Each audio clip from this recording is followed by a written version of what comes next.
But before we get started, we help busy over 40s get in shape with only 30 minutes of kettlebell training per week in the next 6 weeks. If you want to find out more about our method, check the first link in the description and download a free ebook called The Kettlebell Code. Grüezi miteinander, Gregory von Lebe Stark here. Before we jump into the reaction, I want to recommend you to watch the full episode. I've linked it in the description if you have an hour to spare. I think it is enlightening, interesting, sometimes a little bit provocative, but it is food for thought. And sometimes we need to have these discussions. And sometimes people have to say things that are a little bit outlandish for us to think about it. And then we can still say, hey, I completely disagree, or maybe we find a nugget of truth in even the most vile comments.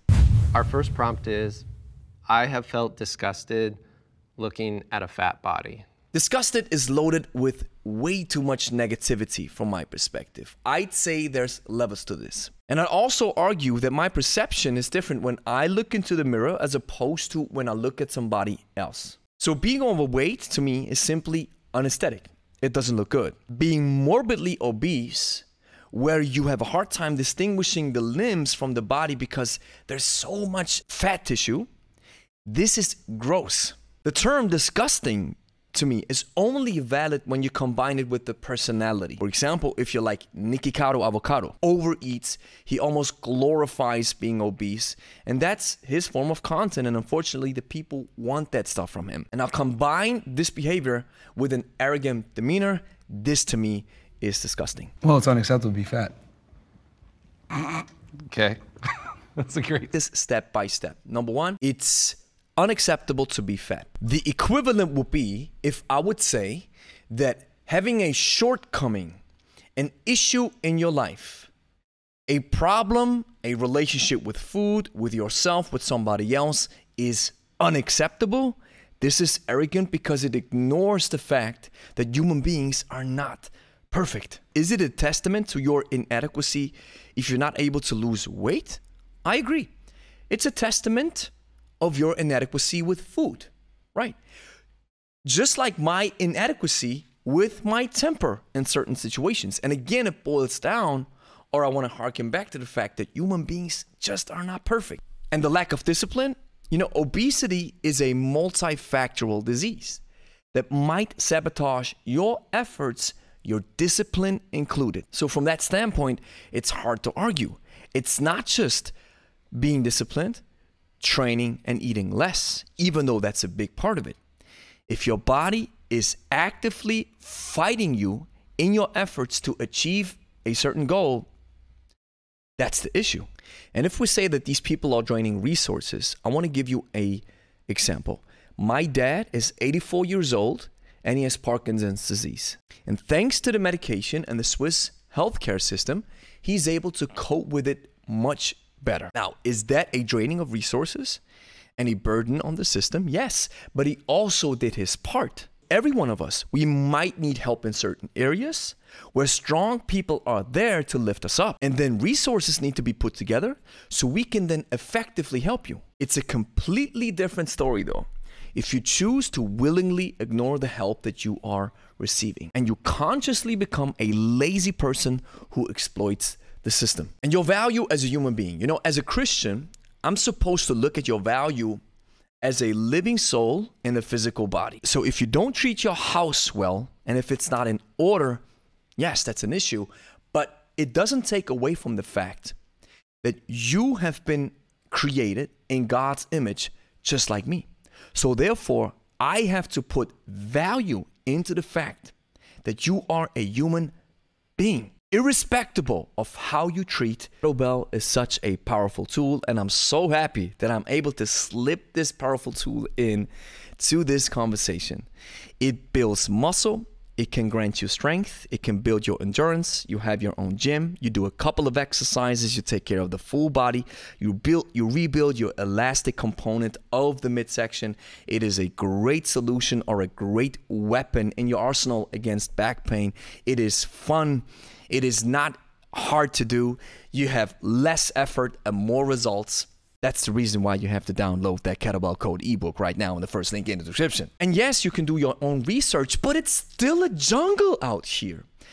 Even from a scientific perspective, you have studies who completely go against each other. And you can take science, or I take science, always with a grain of salt. It is just a direction where we can say, all right, the truth might be somewhere out there. But you have lots of people who are even telling you with scientific principles and studies and papers that broccoli and veggies are bad for you. So of course, people who are not in that space get confused even though they do their own research.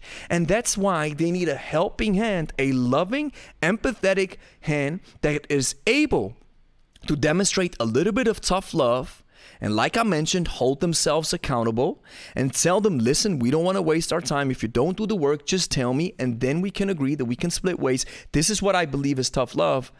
Instead of talking down to these people and say, listen, you're wasting my time. You'll always be blah, blah, blah, blah. At the end of the day, I believe that love is the greatest facilitator of change. The major reason why Myron bombs so hard, even though he said some stuff that makes sense. And I want to quote 1 Corinthians 13:1 from the Bible. Listen, if I speak in the tongues of men and angels, but I have no love, I'm only a resounding gong or a clanging cymbal. If I have the gift of prophecy and can fathom all mysteries and all knowledge, and if I have a faith that can move mountains, but I have no love, I am nothing. This encapsulates Myron's persona in this podcast 100%. He says stuff that makes sense, but because he's so arrogant in his demeanor, and he's disrespectful in certain instances, people don't listen. And yes, this might work with other people. Some people might say, listen, if you completely disrespect me, then, that's the reason why I changed. This might happen. But for many people, as we have learned earlier, the intrinsic shame is probably the better route to go. And then you need somebody from the outside who pours love into you, so you can use that anti-goal, which, by the way, I have lots of, to move forward. One of my anti-goals is to never work for a supervisor that is incompetent and is lazy and exploits his position. I'll never want to experience that in my life again. This is a strong anti-goal that motivates me to push forward. And I have to be honest, it motivates me even harder to move forward than my positive. Fortunately, Myron puts his arrogance on display again by not shaking anybody's hands and just walks out. And again, it goes to show that some of the stuff that he said makes sense, but if you say it in a very arrogant demeanor, almost nobody listens. Here's the next thing that you have to do. Clean and press that like and subscribe button. Share with a friend who's also interested in kettlebells. And if you made it this far, consider downloading our kettlebell code ebook. If you're over 40, 50, or 60, and you want to get into less effort, more results in this kind of territory with a tool that is fun, that can build muscle, burn fat, build endurance, and is awesome to train with, then I believe the kettlebell is the proper choice. So download that free ebook in the first link in the description.